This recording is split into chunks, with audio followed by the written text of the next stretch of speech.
નમસ્કાર વિદ્યાર્થી મિત્રો, આજે આપણે ધોરણ 12 અર્થશાસ્ત્રની અંદર ચેપ્ટર 2 વૃદ્ધિ અને વિકાસના નિર્દેશકોની અંદર છેલ્લો પોઈન્ટનો અભ્યાસ કરીશું.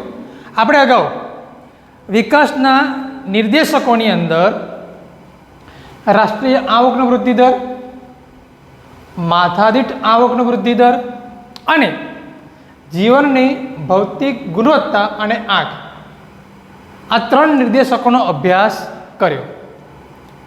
છતાં પણ આજે આપણે ચોથો નિર્દેશક માનવ વિકાસ આંકનો અભ્યાસ કરવાનો છે.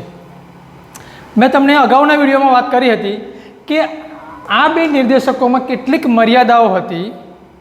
પરિણામ સ્વરૂપ આપણે જીવનનો ભૌતિક ગુણવત્તા આંકનો અભ્યાસ કરવો પડ્યો હતો. તેવી જ રીતે આ ત્રણમાં કેટલીક મર્યાદાઓ છે. પરિણામે મિત્રો આજે આપણે માનવ વિકાસ આંકનો અભ્યાસ કરવાનો છે. તો માનવ વિકાસ આંક એ આજના સમયનો, એટલે કહી શકાય કે માનવ વિકાસ આંક એ આધુનિક નિર્દેશક છે. માનવ વિકાસ આંક એ આધુનિક અથવા અદ્યતન નિર્દેશક છે તેવું કહી શકાય. UNDP United Nations Development Programme, ગુજરાતીમાં કહેવું તો સંયુક્ત રાષ્ટ્ર વિકાસ કાર્યક્રમ, 1990ની અંદર સંયુક્ત રાષ્ટ્ર વિકાસ કાર્યક્રમ દ્વારા માનવ વિકાસ આંક તૈયાર કરી તેનો અહેવાલ HDR હ્યુમન ડેવલપમેન્ટ રિપોર્ટ, માનવ વિકાસનો અહેવાલ તૈયાર કરી તેને પ્રસારિત કરવામાં આવ્યો હતો. તેની અંદર મિત્રો માત્ર આર્થિક જ નહીં પણ બિન આર્થિક બાબતોનો પણ સમાવેશ કરવામાં આવ્યો છે. આર્થિકની અંદર આપણે આવક ગણી લઈએ, બિન આર્થિકમાં સામાજિક બાબતોને પણ ધ્યાનમાં લેવામાં આવેલી છે. માનવ વિકાસ આંક એ માત્ર વિકાસની બાબતોની આંકડાકીય માહિતી રજૂ કરે એટલું નથી, પણ એ બાબતોનું, એના જે વિકાસના જે પ્રયત્નો છે એ પ્રયત્નોનું મૂલ્યાંકન પણ કરે છે. એટલે કે કેટલે અંશે તે દેશ બીજા દેશ કરતાં આગળ છે, કઈ બાબત છે જે પોતાના દેશને આગળ વધારી શકે છે, એ વગેરે બાબતોનું મૂલ્યાંકન પણ કરે છે. તો માનવ વિકાસ આંક ના મુખ્ય ઘટકોની વાત કરીએ તો માનવ વિકાસ આંકના મુખ્ય ઘટકો 3 છે: અપેક્ષિત આયુષ્ય, શિક્ષણ અને જીવન ધોરણ. જીવન ધોરણની જગ્યાએ તમે રાષ્ટ્રીય આવક પણ લખી શકો છો. પુસ્તકમાં જીવન ધોરણ આપેલું છે, આ લખશો તો પણ ચાલી જશે. બરાબર છે. અપેક્ષિત આયુષ્ય, અપેક્ષિત આયુષ્ય શબ્દ જ છે જો મિત્રો અહીંયા અપેક્ષિત, એટલે વ્યાખ્યા પણ આપણને સરળતાથી આવડી જશે. અપેક્ષિત, બાળક જન્મે તે સમયે એ બાળક કેટલા વર્ષનું આયુષ્ય ભોગવી શકશે એની એક અપેક્ષા કરવામાં આવે છે. તેની એક અપેક્ષા કરવામાં આવે છે. તેને શું કહેવાય? અપેક્ષિત આયુષ્ય. બાળક જન્મે ત્યારે એ સરેરાશ કેટલા વર્ષનું આયુષ્ય ભોગવી શકશે એની અપેક્ષા કરવામાં આવે છે. તેને અપેક્ષિત આયુષ્ય કહેવામાં આવે છે. એમાં જો કોઈ વ્યક્તિ અથવા કોઈ દેશની અંદર કોઈ દેશની અંદર એનું અપેક્ષિત આયુષ્ય 50 વર્ષથી નીચે હોય, 50 વર્ષથી નીચે હોય તો તેની આરોગ્યની સ્થિતિ નબળી અથવા ખરાબ અથવા નીચી કહી શકાય. અને 50થી વધુ હોય તો તેની આરોગ્યની સ્થિતિ અથવા તે દેશના લોકોની આરોગ્યની સ્થિતિ સારી છે તેવું કહી શકાય. ત્યારબાદ બીજું ઘટક છે શિક્ષણ.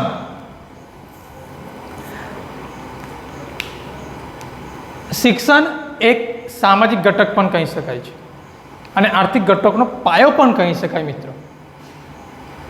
તો આમાં શિક્ષણની અંદર પુખ્ત વયના લોકોમાં જે શિક્ષિત લોકો છે તેનું પ્રમાણ જાણવામાં આવે છે.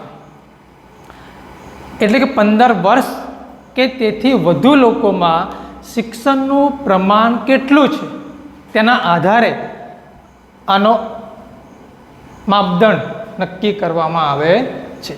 એના માટે બે બાબતને ધ્યાનમાં લીધી છે. એક, સરેરાશ વર્ષ, શિક્ષણના સરેરાશ વર્ષ, અને અપેક્ષિત વર્ષ, શિક્ષણના અપેક્ષિત વર્ષ.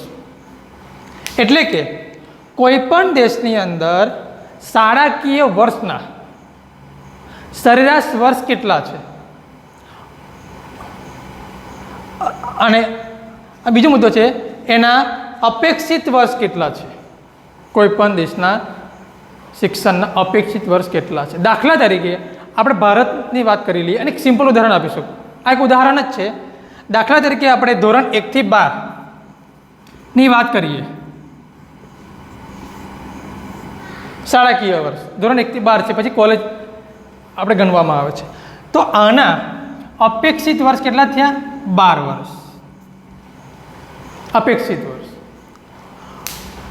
પણ ભારતની સ્થિતિ આપણે જોઈએ છે, શિક્ષણની સ્થિતિ, તો ભારતનું દરેક બાળક 1 થી 12 સુધી ભણતું નથી. તો પછી એ સરેરાશ કેટલું વર્ષ ભણે છે? તો આપણે અંદાજ અથવા આશરે લખી શકીએ કે ચાલો 7 વર્ષ.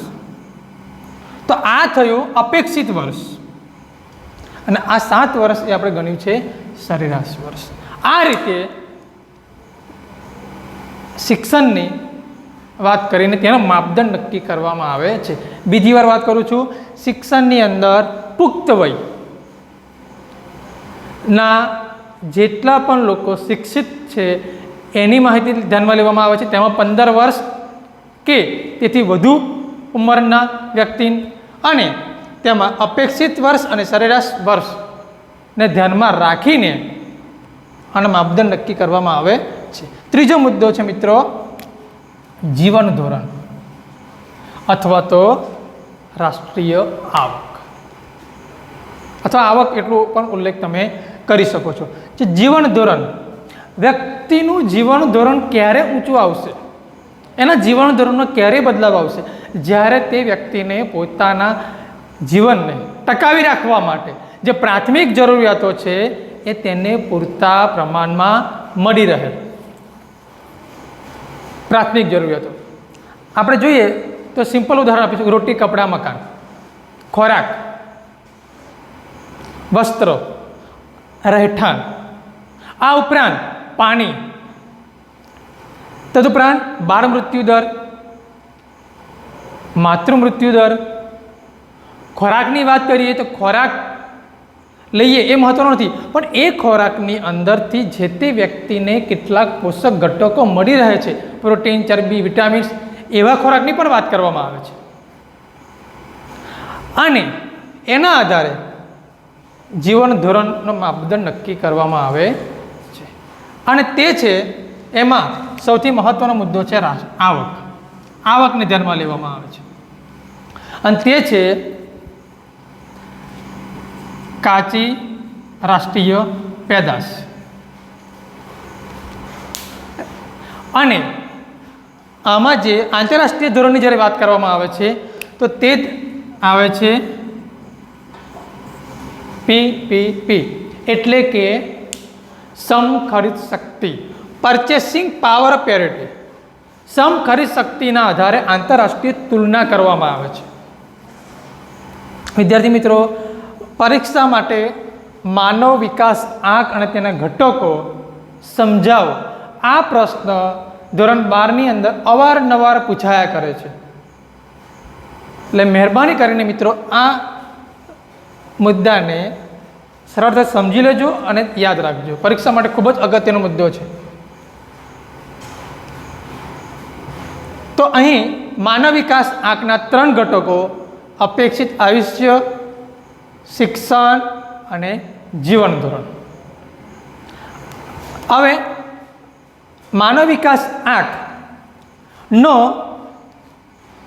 ન્યૂનતમ પ્રમાણ, ઓછામાં ઓછું પ્રમાણ તેનું હોય છે 0 અને સૌથી વધુ હોય છે 1. એટલે કહી શકાય કે આ 0 થી એકની વચ્ચે તેનું પ્રમાણ હોય છે. આ પણ પરીક્ષા માટે 1 માર્ક્સમાં પૂછાય છે. એનું મૂલ્ય કેટલું હોય છે? માનવ વિકાસ આંકનું મૂલ્ય જણાવો, અથવા તો માનવ વિકાસ આંકનું ન્યૂનતમ મૂલ્ય કેટલું હોય છે, માનવ વિકાસ આંકનું મહત્તમ મૂલ્ય કેટલું હોય છે. તો એ પણ પરીક્ષા માટે અગત્યની છે. હવે જો કોઈ દેશની અંદર માનવ વિકાસ આંકનું મૂલ્ય 1થી નજીક હોય, એટલે કે 0.9, 0.8 એ રીતે હોય, તો એ દેશની અંદર માનવ વિકાસ આંક ઊંચો છે, તે દેશનો વિકાસ સારો છે તેવું કહી શકાય. અને જો કોઈ દેશનું મૂલ્ય એટલે કે માનવ વિકાસ આંક, કોઈ દેશમાં માનવ વિકાસ આંકનું મૂલ્ય 1થી દૂર હોય તો કહી શકાય 1 આ રીતે શરૂ થતું હોય આગળ, તો તે દેશમાં માનવ વિકાસનું મૂલ્ય ઓછું છે, એટલે તે દેશમાં વિકાસ ઓછો છે તેવું કહી શકાય. આ થઈ માનવ વિકાસ આંકની મહત્ત્વની બાબતો. આમાં મિત્રો એક ખાસ યાદ રાખજો, હજુ પણ કહું છું કે 0 થી 1 પૂછાયા કરે છે. ઘણા વિદ્યાર્થી મિત્રો PQLI અને HDI એટલે હ્યુમન ડેવલપમેન્ટ ઇન્ડેક્સ બંનેમાં ભૂલ કરતા હોય છે. એમાં 0 થી 100 હોય છે અને HDIમાં 0 થી 1 હોય છે. આટલી બાબતને સ્પષ્ટ કરી લેશો. હવે આપણે વિશ્વના દેશો જે 2015ની અંદર UNDP જે અહેવાલ બહાર પાડ્યો તેની વાત કરીએ તો આ બધા દેશ આપેલા છે, અહીં મૂલ્ય છે અને આટલે ક્રમ છે. તો અગાઉ વાત કરી તે પ્રમાણે ચોપડીમાં તો ઘણા બધા દેશો અને મૂલ્ય આપેલા હોય છે, પણ આપણે સૌથી વધુ, ઓછું અને આપણા ભારત દેશ કઈ સ્થિતિમાં છે, આ 3 દેશોના મૂલ્ય યાદ રાખવા. તો જ્યારે નોર્વેની વાત કરીએ, એનો માનવ વિકાસ આંકમાં પ્રથમ ક્રમ છે અને તેનું મૂલ્ય છે 944. એ આખા વિશ્વમાં પ્રથમ ક્રમ છે. આ પણ તમારે મિત્રો યાદ રાખવું પડશે, 944. સૌથી ઓછું જે દક્ષિણ આફ્રિકાનો દેશ છે નાઇજર, તેનો 0.348 સૌથી ઓછો ક્રમ છે અને તેનો ક્રમ છે 188. એટલે પહેલો ક્રમ 1 અને છેલ્લો ક્રમ 188. એટલે આપણને મિત્રો ખ્યાલ આવી ગયો હશે કે 188 દેશોનો માનવ વિકાસ આંક તૈયાર કરવામાં આવેલો છે. આ પણ ઘણી વાર પરીક્ષામાં પૂછાય છે કે UNDP એ માનવ વિકાસ આંકમાં અથવા માનવ વિકાસ આંકના અભ્યાસમાં કેટલા દેશોનો સમાવેશ કરેલો છે, તો આવશે 188. અને જ્યારે ભારતની વાત કરીએ તો ભારતનો માનવ વિકાસ આંક છે 609. તો આ પણ 1 માર્ક્સમાં પ્રશ્ન પૂછાય તેવો છે. તો તમારે નોર્વે 944 ક્રમ પ્રથમ, ભારત 609 ક્રમ 130, નાઇજર મૂલ્ય 0.348 ક્રમ 188. તો આ રીતે તમારે મિત્રો આટલા 3 આંકડાકીય માહિતી અને દેશોના નામ યાદ રાખવા પડશે. પરીક્ષા માટે ખૂબ જ અગત્યનો મુદ્દો છે. હવે ઘણીવાર તો નહીં પણ ક્યારેક ક્યારેક કહી શકીએ તો આ મુદ્દો પણ ક્યારેક પરીક્ષામાં આવે છે. કારણ કે મિત્રો આ ચેપ્ટરમાંથી મોટા પ્રશ્નો એટલે કે 5 માર્કનો પ્રશ્ન ભાગ્યે જ ક્યારેક પૂછાય છે. 1, 2, 3 માર્કના પ્રશ્નો વધારે પૂછાય છે. એ ટૂંકા પ્રશ્ન આમાંથી વધારે આવે છે, એ ખાસ યાદ રાખજો. તો સૌથી વધુ માનવ વિકાસ આંકનું મૂલ્ય ધરાવતા દેશોમાં 1 થી 49 ક્રમની વાત કરીએ તો એ સરેરાશ 890 માનવ વિકાસ આંક ધરાવતા હતા. આમાં 4 ભાગ પાડેલા છે. માનવ વિકાસ આંકમાં વધુ, ઓછું, મધ્યમ એ રીતે અલગ અલગ તુલના કરવા માટે 4 પ્રકાર એટલે 4 વિભાગો પાડવામાં આવેલા છે. એમાં સૌથી વધુ માનવ વિકાસ આંક ધરાવતા દેશોમાં 1 થી 49 ક્રમની અંદર 890 સરેરાશ માનવ વિકાસ આંક ધરાવતા દેશો હતા. વધુ માનવ વિકાસ આંક ધરાવતા દેશોમાં વાત કરીએ તો એનો ક્રમ આવે છે 50 થી 105. એનો સરેરાશ આવે છે 0.735. ત્યારબાદ મધ્યમ માનવ વિકાસ આંક ધરાવતા દેશોની વાત કરીએ તો ક્રમ છે 106 થી 143. એનું સરેરાશ માનવ વિકાસ મૂલ્ય હતું 614. તો હવે મિત્રો ધ્યાનમાં રાખો, આનું મૂલ્ય આવે છે 614 અને ભારતનું મૂલ્ય છે 609. એટલે લગભગ આની આસપાસ છે. એટલે કહી શકાય કે ભારત એ મધ્યમ માનવ વિકાસ આંક ધરાવતો દેશ છે. આ પણ યાદ રાખજો મિત્રો, ભારત એક મધ્યમ માનવ વિકાસ આંક ધરાવતો દેશ છે. અને નીચો માનવ વિકાસ આંક ધરાવતા દેશોની વાત કરીએ તો 144 થી 188 અને તેનો સરેરાશ માનવ વિકાસ આંકનું મૂલ્ય આવે છે 0.493. બરાબર, ઘણીવાર પૂછાય છે. અને ભારત, હજુ પણ રિપીટ કરું, ભારત એક મધ્યમ માનવ વિકાસ આંક ધરાવતો દેશ છે. તો હવે મિત્રો આપણે માનવ વિકાસ આંકનું મહત્વ જોઈ લઈએ. તો માનવ વિકાસ આંકનું મહત્વમાં પહેલો મુદ્દો છે આર્થિક અને બિન આર્થિક બંને મુદ્દાઓમાં આમાં સમાવેશ કરેલો છે. આર્થિકની વાત કરીએ તો જીવન ધોરણ, રાષ્ટ્રીય આવક આર્થિકમાં આવી જાય. અને બિન આર્થિકમાં વાત કરીએ તો અપેક્ષિત આયુષ્ય અને શિક્ષણ એ સામાજિક માળખામાં આવતી બાબતો છે. એટલે માનવ વિકાસ આંકની અંદર આર્થિક અને બિન આર્થિક બંને બાબતોનો સમાવેશ કરેલો છે. સાધન અને સાધ્ય. આર્થિક વિકાસ એક સાધન છે. શું સિદ્ધ કરવા માટે? માનવ વિકાસ આંક એક સાધ્ય છે. એટલે આપણે આર્થિક વિકાસ તો કરવાનો જ છે, પણ આર્થિક વિકાસ સાચો છે અથવા આર્થિક વિકાસની પ્રક્રિયા, આર્થિક વિકાસની દિશા બરાબર યોગ્ય છે ક્યારે કહી શકીએ તો એ દેશનો માનવ વિકાસ આંક ઊંચો હશે ત્યારે. તો કોઈ પણ દેશની સાચી પ્રગતિ છે એવું ક્યારે કહી શકાય, સાચો આર્થિક વિકાસ એવું ક્યારે કહી શકાય જ્યારે તે દેશમાં આર્થિક પ્રગતિ અને સામાજિક પ્રગતિ બંને થઈ હોય તો. એટલે કે સાચી પ્રગતિ બરાબર આર્થિક પ્રગતિ વત્તા સામાજિક પ્રગતિ. બીજો મુદ્દો છે વિધેયાત્મક ખ્યાલ છે. અને છેલ્લો મુદ્દો છે માર્ગદર્શન. તો માનવ વિકાસ આંક એ જે તે દેશની સરકારને માર્ગદર્શન આપે છે કે શા માટે બીજા દેશ કરતાં આપણા દેશનો માનવ વિકાસ આંક ઓછો છે, કયા ઘટકને આપણે વધારે મહત્ત્વ આપવાનું છે. તો એ ખ્યાલ સરકાર જે તે દેશની સરકારને આપે છે, જેથી તે દેશની સરકાર માનવ વિકાસ આંકને ઊંચો લાવે, એટલે કે દેશની સાચી આર્થિક પ્રગતિ, સાચો આર્થિક વિકાસને ઊંચો લાવવામાં માર્ગદર્શન આપે છે. છેલ્લો મુદ્દો છે આપણો મર્યાદા. તો મર્યાદાની વાત કરીએ તો મિત્રો તમે કહેશો કે 3માં જે મર્યાદા હતી એટલે માનવ વિકાસ આંક રજૂ કરવામાં આવ્યો, તો આની અંદર પણ મર્યાદા છે. તો મિત્રો દર વખતે જણાવું છું કે દરેક સિક્કાની બે બાજુ હોય છે. ભલે આટલો આધુનિક ક્રમ છે, આધુનિક ખ્યાલ છે, છતાં પણ કેટલીક મર્યાદા તો માનવ વિકાસ આંકની રહેલી છે. તો એમાં 3 જ બાબતો છે: અપેક્ષિત આયુષ્ય, શિક્ષણ અને જીવન ધોરણ. તો 3 જ નિર્દેશકોનો સમાવેશ કરેલો છે, બીજા નિર્દેશકોનો સમાવેશ કરેલો નથી. બીજી મર્યાદા છે સરખું મહત્ત્વ.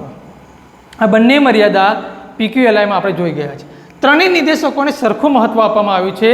એ કોઈપણ દેશની આર્થિક સામાજિક પરિસ્થિતિને ધ્યાનમાં લઈએ તો એના આધારે 3 નિર્દેશકોને સરખું મહત્ત્વ આપી શકાતું નથી. અને છેલ્લો મુદ્દો છે મર્યાદાનો સાપેક્ષ પ્રગતિ દર્શાવે છે. સાપેક્ષ સરખામણી દર્શાવે છે. એક દેશ કરતાં બીજા દેશની પ્રગતિ ઓછી છે આંકડાકીય માહિતીના આધારે, પણ એ નિરપેક્ષ ખ્યાલ દર્શાવતો નથી. તો મિત્રો આ સાથે આપણું ધોરણ 12 અર્થશાસ્ત્રની અંદર વૃદ્ધિ અને વિકાસના નિર્દેશકોનું ચેપ્ટર પૂર્ણ થાય છે. પણ આ ચેપ્ટરની અંદર જે અગત્યના મુદ્દા છે રિપીટ કરી લઉં છું. શું તમારે યાદ રાખવાનું છે? આર્થિક વૃદ્ધિ અને આર્થિક વિકાસની વ્યાખ્યા સૌથી અગત્યની છે. ત્યારબાદ વિકાસના નિર્દેશકો ઘણીવાર પૂછાય છે. ત્યાર પછી માથાદીઠ આવકનો નિર્દેશક એ રાષ્ટ્રીય આવકના નિર્દેશક કરતાં વધુ મહત્ત્વનો છે, સમજાવો એક આ મુદ્દો. ત્યારબાદ આર્થિક વૃદ્ધિ અને આર્થિક વિકાસનો તફાવત મોસ્ટ આઈએમપી પીક્યુએલઆઈ ક્યારેક પૂછાય છે, પરંતુ માનવ વિકાસ આંક ઘણીવાર પૂછાય છે. તો આટલા મુદ્દા તમારે ચેપ્ટર 2ની અંદર ખાસ તૈયાર કરવાના છે. થેન્ક યુ મિત્રો. જય હિન્દ.